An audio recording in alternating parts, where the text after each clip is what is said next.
प्यारे बच्चों, हम लोगों का पहला वीडियो था संस्कृत अनुवाद बनाना सीखें, ठीक ना, भाग 1। अब उसके आगे हम लोग आज के वीडियो में सीखेंगे। पहले वाले वीडियो में हम लोगों ने लिंग, वचन, लकार, पुरुष, इन सब के बारे में सीखा। कुछ धातुओं के बारे में हम लोगों ने जाना, ठीक है। आज हम लोग सीखेंगे धातु रूप के बारे में और 5 लकारों के बारे में, कैसे उनको बनाते हैं, कैसे उसका रूप कैसे चलता है, उसको जानेंगे। जैसे धातु रूप माने क्रिया का रूप, ठीक है।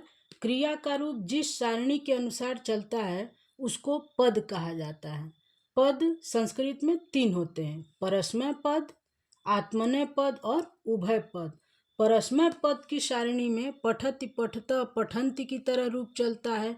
आत्मनेय पद में सेवते, सेवेते, सेवन्ते इस तरह से रूप चलता है। और जिस क्रिया का रूप इन दोनों की तरह चल सकता है वो होता है उभय पद। उभय का अर्थ ही होता है दोनों। तो परस्मय पद और आत्मनेय पद की सारणी के अनुसार जिस क्रिया का रूप चलता है उसको उभय पद में लिया जाता है। धातु रूप, क्रिया का रूप। अब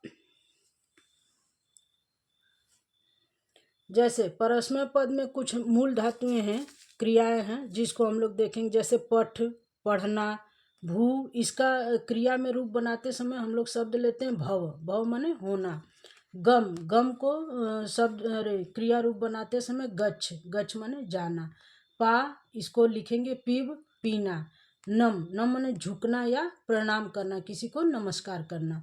खेल, खेलना। दृश्य, दृश्य इसको लिखते समय हम लोग लेते हैं पश्य, देखना। पत, गिरना। वद, बोलना। क्रीड़, खेलना। चर, चरना। हंस, हंसना। खाद, खाना। अब जैसे उस दिन हम लोगों ने लकार के बारे में जाना कि संस्कृत में लकार 10 होते हैं, लेकिन मुख्य रूप से 5 लकारों का ही प्रयोग किया जाता है। और कक्षा 4 और 5 में मुख्य रूप से इन्हीं लकारों को हमको सीखना है। अब 6, 7, 8 के बच्चों के लिए भी यही लकार हैं, 5 लकार हैं जिनका कि हम जिनकी सहायता से अनुवाद बनाना सीखते हैं। लट लकार वर्तमान काल, लंग लकार भूतकाल, लिट लकार भविष्यत काल, लोट लकार आज्ञार्थक और विधिलिंग लकार चाहिए के अर्थ में इसका प्रयोग किया जाता है। सबसे पहले हम लोग आते हैं लट लकार वर्तमान काल की ओर। ये जो सारणी मैंने बनाई है बेटा, इसमें इसी रूप में सब चलेंगे। जैसे आप केवल मूल शब्द उठा के इसके आगे भरते जाएंगे। और ये जैसे वर्तमान काल की जो सारणी है, प्रथम पुरुष में ती, तह, ति, मध्यम पुरुष में सी, थ, थ, उत्तम पुरुष में आम, आवह, आमह, यही हर मूल शब्द के पीछे लगेगा, ठीक है। जैसे पठ, अब पठ को अगर हम लोग ले लेते हैं, पठति, पठतः, पठन्ति, पठसि, पठथः, पठथ, पठामि, पठावह, पठामह, इस तरह से, ठीक है। अब ऐसे लंग लकार भूतकाल में अपठत, अपठताम, अपठन, अपठः, अपठतम, अपठत, अपठम, अपठाव, अपठाम, इस प्रकार। तो पठ धातु का जो लट लकार में रूप है वो इस प्रकार चलेगा। जो भी यहाँ पे एक तरह से जो एक साचा बना है उसमें आप कोई भी मूल धातु, जैसे गम, गम माने जाना, इसको कहते हैं गच्छ, ठीक है। अब गच्छ को ही ले लेंगे, गच्छति, गच्छतः, गच्छन्ति, गच्छसि, गच्छथः, गच्छथ, गच्छामि, गच्छावः, गच्छामः, अगच्छत्, अगच्छताम्, अगच्छन्, अगच्छः, अगच्छतम्, अगच्छत्, अगच्छम, अगच्छाव, अगच्छाम, ठीक, इस प्रकार से। तो इन शब्दों को जैसे यहाँ पे कुछ हम लोगों ने बनाया है तो इनको लेके केवल उस पर लगाते जाएंगे, बाकी इसमें जो भी वर्ण जोड़े गए हैं वो इसी रूप में रहेंगे और इन्हीं से हम रूप बनाना सीखते हैं। और संस्कृत में एक चीज़ बहुत बढ़िया है कि एक ढर्रे पे ये चलती है, जैसे एक नियम पे। जिस तरह से विज्ञान का, गणित का नियम होता है, उसी तरह संस्कृत का भी एक नियम होता है। हर चीज़ के लिए एक बढ़िया नियम आपको मिलेगा और जब आप वो नियम केवल कायदे से सीख लेंगे तो आपके लिए संस्कृत बहुत आसान विषय हो जाएगी, ठीक है। अब हम लोग आगे चलते हैं थोड़ा सा। हाँ, थोड़ा सा भविष्य काल में लिट लकार, भविष्यत काल में थोड़ा सा इनका रूप बदल जाता है। जैसे पठ वाले में ही केवल पठ ऐसे नहीं होगा, पठ इस प्रकार से जोड़ना पड़ेगा। जैसे पठिष्यति, पठिष्यतः, पठिष्यन्ति, पठिष्यसि, पठिष्यथः, पठिष्यत्, पठिष्यामि, पठिष्यावः, पठिष्यामः, इस प्रकार से, ठीक। उसी तरह से थोड़ा सा कुछ क्रियाएं, जैसे भव, ठीक ना, भव का हो जाएगा भविष्यति, भविष्यतः, भविष्यन्ति, भविष्यसि, भविष्यथः, भविष्यथ, भविष्यामि, भविष्यावः, भविष्यामः।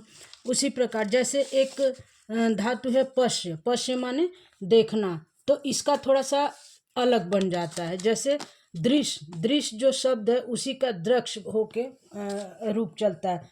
द्रक्ष्यति, द्रक्ष्यतः, द्रक्ष्यन्ति, द्रक्ष्यसि, द्रक्ष्यथः, द्रक्ष्यथ, द्रक्ष्यामि, द्रक्ष्यावः, द्रक्ष्यामः, ठीक है। तो थोड़ा सा भविष्यत काल में कुछ शब्द दूसरे तरह से बनाने पड़ते हैं। जैसे पिव, पिव का ही है पिवति, पिवतः, पिवन्ति, पिवसि, पिवथः, पिवथ चलता है लट लकार में। लंग लकार भूतकाल में चलता है अपिवत, अपिवताम, अपिवन, पिवत कहाँ गया इसका का। अब जब भविष्यत काल में लिट लकार में हो जाएगा तो ये हो जाएगा पाश्यति, पाश्यतः, पाश्यन्ति, पाश्यसि, पाश्यथः, पाश्यथ, पाश्यामि, पाश्यावः, पाश्यामः, ठीक है। तो और ये जो गम, गच्छ है, जो अभी थोड़ी देर पहले उसको गच्छति, गच्छतः, गच्छन्ति के रूप में हम लोग बना रहे थे, वही जब भविष्यत काल में आ जाएगा तो वो गम से चलेगा, गमी, ठीक। गमिष्यति, गमिष्यतः, गमिष्यन्ति, गमिष्यसि, गमिष्यथः, गमिष्यथ, गमिष्यामि, गमिष्यावः, गमिष्यामः। यानी अब तक जो गच्छ के रूप में चल रहा था वही क्या हो जाएगा, अब गमी, गम से बनेगा इसका, ठीक है। पठ का थोड़ा आसान है, पठिष्यति, पठिष्यतः, पठिष्यन्ति, ठीक है। तो इनका भी एक अलग से चार्ट हम लोग बना के एक TLM के रूप में आपके सामने अपने वीडियो में देंगे, ठीक है। आगे थोड़ा सा हम लोग चलते हैं बाकी दो लकारों के बारे में। जैसे लोट लकार, आज्ञार्थक, यानी ये क्रियाएं आज्ञा अर्थ को प्रकट करने के लिए होती है। जैसे मान लीजिए पठ को ही हम लोग ले रहे हैं, पठतु मतलब सह पठतु, वह पढ़े, मतलब कोई गुरु है आज्ञा दे रहे हैं कि वह पढ़े, सह पठतु। फिर पठताम, वे दोनों पढ़ें, पठन्तु, वे सब पढ़ें, इस तरह से, ठीक है। फिर ये पठ या पठतात, पठतम, पठत, पठानी, पठाव, पठाम, इस तरह। फिर अब चाहिए के अर्थ में, जैसे उसे पढ़ना चाहिए, उसे बोलना चाहिए, तो इसके अर्थ में जब आएगा तो वहाँ विधिलिंग लकार का प्रयोग किया जाता है। जैसे पठेत, पठेताम, पठेयुः, उसे पढ़ना चाहिए, सह पठेत, उन दोनों को पढ़ना चाहिए, तौ पठेताम, इस प्रकार से, ठीक है। और इस जो वर्ण जोड़कर बनाया गया है उसमें केवल मूल धातु रूप बनाने के लिए मूल शब्दों को केवल जोड़ना पड़ेगा, बाकी इसी प्रकार से ये वर्ण रहते हैं। ठीक है, तो बच्चों संस्कृत का अनुवाद बनाना सीखने के लिए पहले हम लोगों को इन शब्दों की जानकारी करना बहुत ज़रूरी है। आज आप लोगों ने जाना धातु रूप परस्मय पद के अनुसार कैसे क्रिया का रूप चलेगा।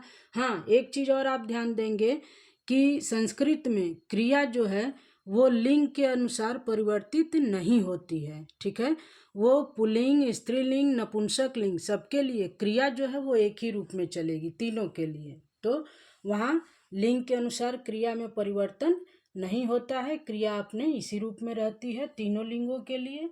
और आज हम लोगों ने देखा धातु रूप के बारे में, कल कुछ शब्द रूप के बारे में जानेंगे, संज्ञा और सर्वनाम के, और फिर हम लोग छोटे छोटे अनुवाद बनाकर इसे सीखेंगे। ठीक है बच्चों, आप लोग एक बार इसको दोहरा लीजिएगा और आपको अच्छा लगे तो आप इस चार्ट को भी बनाइएगा, और ये जब आपके सामने रहेगा या आप कहीं दीवार पे चिपका लीजिए या अपनी नोटबुक में बना लीजिए, तो इससे आपको सहायता मिलेगी कि बस हम लोगों को केवल वो शब्द वहाँ रखने। जैसे मान लीजिए वध है, वध माने बोलना। ठीक, अब आप केवल ये जैसे मान लीजिए आपको लंग लकार भूतकाल का बनाना है, बोलना का, अवदत, अवदताम, अवदन, अवदह, अवदतम, अवदत, इस तरह से आप हर एक रूप को बना लेंगे। यानी आपको अलग से सारे रूप याद करने की ज़रूरत ही नहीं पड़ेगी। आप एक दो को अगर याद कर लेते हैं, जैसे लट लकार में पठति पठत, गच्छति गच्छत, इस तरह से,